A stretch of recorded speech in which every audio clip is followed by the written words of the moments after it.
சீக்கிரமாக சினிமா விட்டு வெளியே போகிற ஒரு டைரக்டர் சார். டைரக்டர் மிஷ்கின் சினிமாவை விட்டு தான் சீக்கிரமா விலக போறேன் அப்படின்னும் பேட் கேர்ள் படத்தோடைய டைரக்டரை ஏன் இந்த மாதிரி முடக்குறீங்க அப்படிங்கிற மாதிரியான விஷயங்களையும் டிராகன் படத்தோட இசை வெளியீட்டு விழால பேசியிருக்கிறாரு. டைரக்டர் மிஷ்கின் எப்பயுமே அவருடைய மனசுல பட்டதை பேசக்கூடியவர் தான். விமர்சனங்கள் வந்தா அதற்கான மன்னிப்பையும் கேட்டுடுவாரு. மிஷ்கின் படக்குழுவினர் குறித்து பேசின பின்னாடி பேட் கேர்ள் பட சர்ச்சை குறித்தும் நேத்தி இசை வெளியீட்டு விழால பேசியிருக்காரு.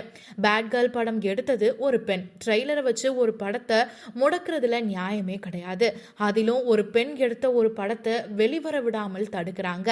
ஒரு பெண் கலங்குவது அப்படிங்கிறது என்னுடைய மனதை எப்பயுமே உறுத்திக்கிட்டே இருக்கு.